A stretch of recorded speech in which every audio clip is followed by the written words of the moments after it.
2014 saw a record number of exonerations, and this is according to the National Registry of Exonerations. This is a University of Michigan Law School project that they have been working on, and the numbers will show you that there are lots of people in the country that confess to crimes that they do not commit. Now, just to give you the numbers, there were 125 known exonerations in 2014, and that's up 37% from the 91 in both 2013 and 2012. Unsurprisingly, the state with the highest number of exonerations was Texas, with 39, followed by New York, 17, Illinois, and Michigan at 7 each. Now, just to give you a sense of how many people have been executed in Texas during the last two governorships, under Bush, and remember, he was governor for only 5 years, he executed, or he was governor, while 152 people were executed.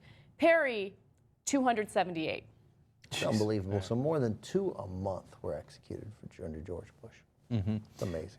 Yeah, and of course, Rick Perry famously, when asked about, do you lose any sleep over the people that were put to death under your watch, said absolutely not, and got a rousing ovation during one of the Republican primary debates. And George Bush laughed at Carla Faye Tucker. That's right. She's a woman who was put to death. He mocked her pleas. And she had very clearly reformed herself in prison, and I'm not suggesting she should have gotten out, but she was had converted and was a born-again Christian and was ministering to other inmates and pleaded for her life, and he mocked her plea. Good guy, serious guy. Serious, good so person. Sometimes when I'm reading an article like this, it'll say the state that leads, right? And I'll almost physically do it, raise my hand like, ooh, ooh, ooh, I know. Pick me. Right? Yeah, it's going to be Texas. We all knew it was going to be Texas. Of course it is. Now, here's the thing, right? These are exonerations. So look, hear it from me, who was pro-death penalty. We've been doing this show a long time. Ben has seen me multiple times argue in favor of the death penalty. One with Mario Cuomo. Yeah, a very long debate I had with Mario Cuomo on this show back about a decade ago, right? And I changed my mind because it's one thing to want to kill people you think you're certain did it. It's another thing to kill people that didn't do it. So I can't. I've never talked to an actual human being who's in favor of the death penalty. And when you say, hey, look at all these people who've been let go, I mean, unbelievable numbers of people who've been let go who turns out they were innocent, they didn't do it. Did you want to kill them as well? Yeah. Nobody ever says like, oh, yeah, sure, that was fine. I wanted to kill them too, right? So, but that's the thing. Now, nobody even has that debate anymore, right? In the Republican primaries, like, hey, should we kill more people, right or wrong?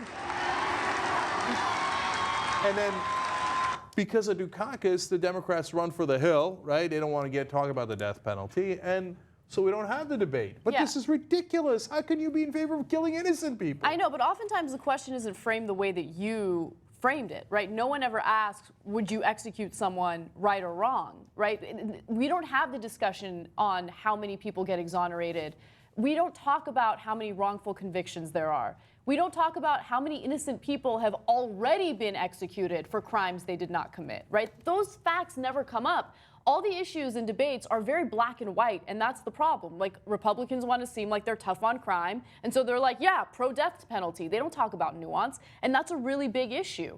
Especially when you consider that a lot of these people who have been exonerated confess to crimes that they didn't commit. And then people will say, well, what? They confessed to it, right? They either did the drug trafficking or they murdered someone or they did an armed robbery. But in reality, oftentimes when they're going through an interrogation process, they will be told things that will force them or coerce them into admitting to a crime that they didn't commit, right? And sometimes they'll plead guilty to a crime they didn't commit because of plea bargains and things like that. I guess what makes us different here on this show is that we're open to facts. So if somebody says, hey, the guy's exonerated, the DNA doesn't match, the DNA matches someone else, it turns out somebody else did the crime, whether it's a death penalty case or any other case, right? And by the way, it's not just death penalty cases. If somebody's sitting in prison for decades for rape, or burglary, whatever it might have been that they didn't commit, that's also an atrocity. At least that one we can reverse, we can let them out. We focus on the death penalty case because we can't reverse that. They're dead, right? And so now, in all those cases, if somebody says, look, the guy was exonerated, it makes me think, oh, okay, previously, I would have thought, if you'd asked me 10 years ago, 8 years ago, maybe 5 years ago, do you believe that a lot of these confessions are coerced? I would have said, I think that that's probably hyped up or over-exaggerated. Well, it turns out it's not hyped up, because when you do the DNA testing, so that makes me reconsider whether they were coerced, not just stick to whatever my goddamn position was and adjust accordingly. So last year, we saw the highest number of exonerations of defendants on death row since 2009. So there were 6, 3 were in Ohio, 2 in North Carolina, and 1 in Louisiana. All of the defendants had already been imprisoned for more than 30 years. Okay, these are death row inmates. And they're going to be murdered. Like, they're going to be murdered by the country. They're innocent. And so as part of the state, and we're all part of the state in a democracy, you would have helped to kill those people, right? And who were perfectly innocent, who'd already suffered for 30 years in prison for a crime they didn't commit. Their lives are ruined. Guys in Ohio had been in, they were convicted in 1975. Right, their lives have been stripped away from them. Everybody they know assumed that they were murderers. You know, just the list of horrible things we've done to them. You've got to adjust your way of thinking if it turns out it isn't true. Number of people released since 1973 from death row. 150. Like 150. And in how many cases DNA played a role? 20. So it's mostly other things that frees these guys. DNA is incredibly useful, but it's not the end-all, be-all. Usually, average number of years for all those people between being sentenced to death and exoneration, they don't have to wait that long. The average is just 11 and a half years of being on death row before you finally get. And you know, we've done story after story. The coercion of confession is a huge part of it, right? And the coercion of the confession usually comes after something else. Cops just don't arrest a guy and, well, they might. But they probably don't just arrest a guy and coerce a confession right away. They have some other piece of evidence that they're convinced of. And it's an eyewitness, so then they coerce the confession after the eyewitness. One last thing. A lot of people look at all this new evidence that comes in and they go, no, I'm not going to change my beliefs. So it must be that the DNA evidence is wrong, or the new evidence is wrong, or the guy that they caught is not really the right guy.